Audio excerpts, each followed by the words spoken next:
شہنشاہ خطابت سیاح ایشیا و یورپ، قائد ملت غازی ملت حضرت علامہ الحاج شاہ سید محمد ہاشمی میاں شرفی الجیلانی کا خطاب نایاب ہوگا۔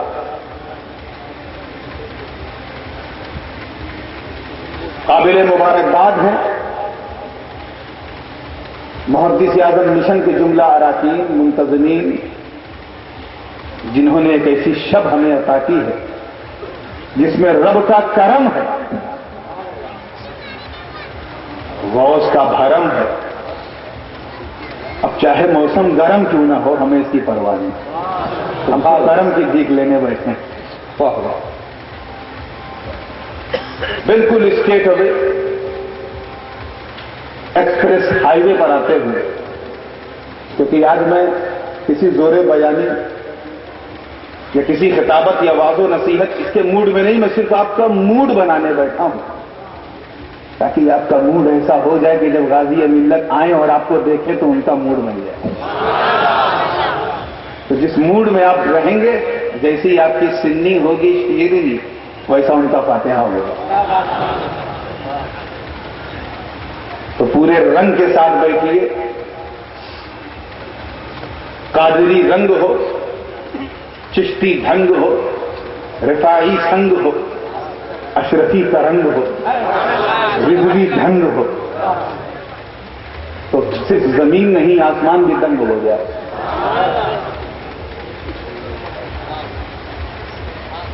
میں نے جس آیہ مبارکہ کی تلاوت کا شرف حاصل کیا ہے، قرآن مقدس کی نہایت کی مشہور و معروف آیت ہے، میں صرف اس کا ترجمہ کروں گا، دیکھیں آپ کتنے ہوشیار ہیں کہ ترجمے سے سمجھ جائیں کہ روبے سخن کدھر ہے۔ توجہ چاہوں گا، میں کچھ نہ آگے بڑھاؤں گا نہ گھٹاؤں گا، صرف قرآن کا سلیس اور سیدھا ترجمہ کرتا ہوں اس آیہ مبارکہ کا۔ رب کا ارشاد ہے، یہ مردہ تھے، ہم نے انہیں زندہ کیا اور انہیں نور پر کر دیا، نور والا بنا دیا۔ یمشی بھی فی الناس، اور اسی نور کو لے کر یہ لوگوں میں جانے لگے۔ تم ان نور والوں کی مثال ان سے دیتے ہو جو اندھیروں میں ہیں، اور ایسے اندھیروں میں کہ لیس بخارج منہا، جس سے نکلنے کا کوئی چارہ نہیں۔ اللہ تعالیٰ نے ان اندھیروں میں رہنے والوں کے لیے اس دنیا کو اور اس اندھیرے کو اتنا خوبصورت بنا دیا کہ انہیں اس کا پتہ ہی نہیں۔ اور وَكَذَلِكَ جَعَلْنَا فِي كُلِّ قَرْيَةٍ أَكَابِرَ مُجْرِمِينَ، رب فرماتا ہے کہ اور ایسے ہی ہم نے کر دیا ہر چھوٹے چھوٹے گاؤں میں بڑے بڑے گنڈوں کو۔ اشارہ سمجھو، 1450 برس پہلے عالم الغیب والشہادہ نے اشارہ کیا، ایسے ہم نے کر دیا چھوٹے چھوٹے گاؤں میں بڑے بڑے دین کے ویاپاریوں کو، مجرموں کو، ظالموں کو، غنڈوں کو، لیمکروا فیہا، تاکہ اس گاؤں میں پہنچ کر لوگوں کو دھوکہ دیں اور امتحان لیں میرے بندوں کا۔ وما يمكرون الا بانفسهم وما يشعرون، حقیقت یہ ہے کہ وہ خود کو دھوکہ دیتے ہیں، خود پر مکر کرتے ہیں اور انہیں پتہ بھی نہیں چلتا۔ ترجمے سے جو ترجمانی آپ کے ذہن میں آئی ہے، میں سمجھتا ہوں مسئلہ کافی حد تک آسان ہو چکا ہوگا، ہے کہ نہیں؟ ذرا آگے سے پیچھے والے بتائیں کہ ترجمہ سمجھ میں آ گیا۔ اب آئیے ایک پس منظر جسے میں نے پچھلے 1-2 جلسے میں ایک حدیث پاک میں نے سنائی تھی کل بھروچ میں بھی،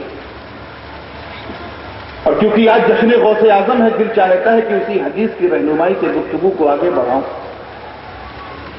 کیونکہ اس حدیث کا اس آیت سے بڑا گہرا سمبند ہے، تعلق ہے۔ توجہ چاہوں گا، آپ اس نیت کے ساتھ بیٹھیں کہ وقت کو 12 بجا ہے، ہماری عقل کو 12 نہیں بجا، ورنہ 12 سے پہلے کے سرکمسٹانسز اور ہوتے ہیں، بات کے اور ہوتے ہیں، سچویشن میں انتر ہے۔ 12 سے پہلے منہ بند ہوتا ہے، آنکھیں کھلی ہوتی ہیں، 12 کے بعد آنکھیں بند، منہ کھل جاتا ہے۔ تو آپ منہ کھولیں مگر سونے کے لیے نہیں، غوث کی محبت میں کھونے کے لیے۔ ورنہ الحمدللہ رات بھی جوان ہے، مقرر بھی جوان ہے، ماحول فان ہے. اسی جوانی کے ساتھ سننا ہے، یہ الفاظ پہلے سنتے چلے تاکہ اس کی رہنمائی سے آگے آنے والی گفتگو آپ کے دماغ میں ایسی فیڈ ہو جائے جیسے سیدھے ہو جائے. بات بڑی مشہور ہے. 1 سال گزر چکا تھا شہدائے احد کو، شہید ہوئے. حضور نے تمام صحابہ کو جمع کیا.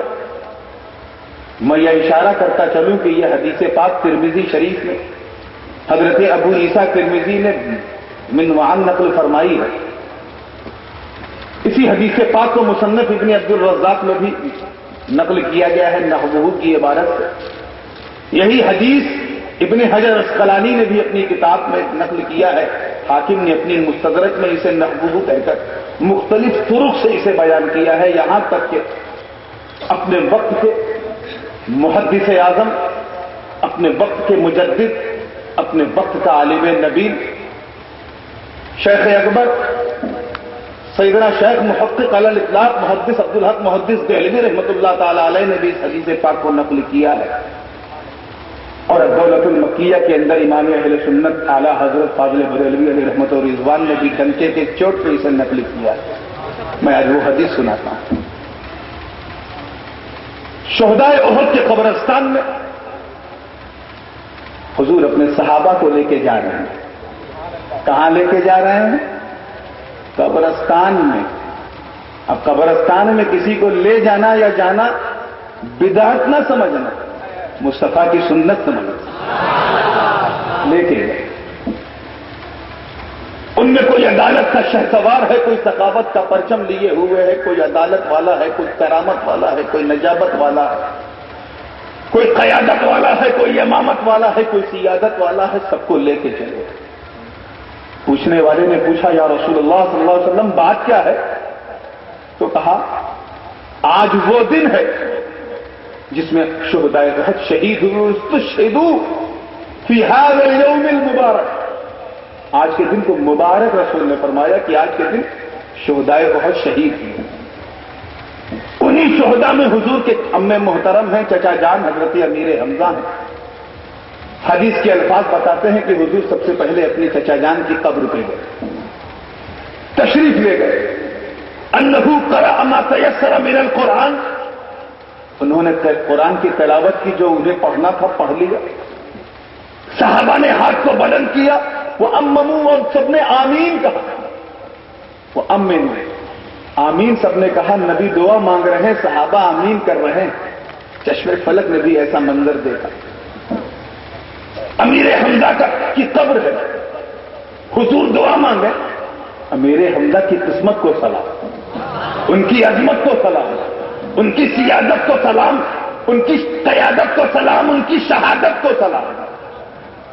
تاریخ گواہ ہے. ایصال ثواب کرنے کے بعد حضور نے وہی ممبر لگوایا. اور ظاہر ہے قبرستان میں ممبر نہیں ہوتا، کیونکہ قبرستان میں صرف قبریں ہوتی ہیں. قبریں، ممبر تو مسجدوں میں ہوتا ہے. اب قبرستان میں ممبر لگانے کا مطلب حضور نے ممبر لے جانے کا اہتمام کیا. اشارہ سمجھو، مسجد نبوی سے ممبر لے جانے کا، وہاں قبرستان میں اسٹیج بنوانے کا اہتمام کیا. اما یہی تو عرس کی اجزائے ترکیبیہ. عرس میں ہم کرتے کیا ہیں؟ صاحب قبر کے آستانے پہ جاتے ہیں، حاضری دیتے ہیں، سلام کرتے ہیں، قرآن کی تلاوتیں کرتے ہیں، نیکیاں اکٹھا کرتے ہیں. جب نیکیاں کلیکٹیولی جمع ہو تو تمام نیکیوں کا ایصال ثواب کرتے ہیں. اس کے بعد تقریریں کرتے ہیں، اس کا ثواب بھیجتے ہیں. نعتیں پڑھتے ہیں، اس کا ثواب بھیجتے ہیں. تمام نیکیاں جب جمع ہو گئی، ثواب بھیج دیا. ان جاہلوں سے کہہ دینا، اے سورت کے غیرتدار سنیوں، کہ جب مصطفیٰ جان رحمت نبی یہ کام کریں تو تمہیں برا کیوں لگتا ہے؟ ارے تم ان کے غلاموں کو روکتے کیوں ہو؟ مجھے میرے رب کی عزت کی قسم، بزرگوں کا عرس کرنا، ان کا جشن منانا، یہ بدعت نہیں، مصطفیٰ کی سنت ہے. اس عرس کو سنت بنوانا.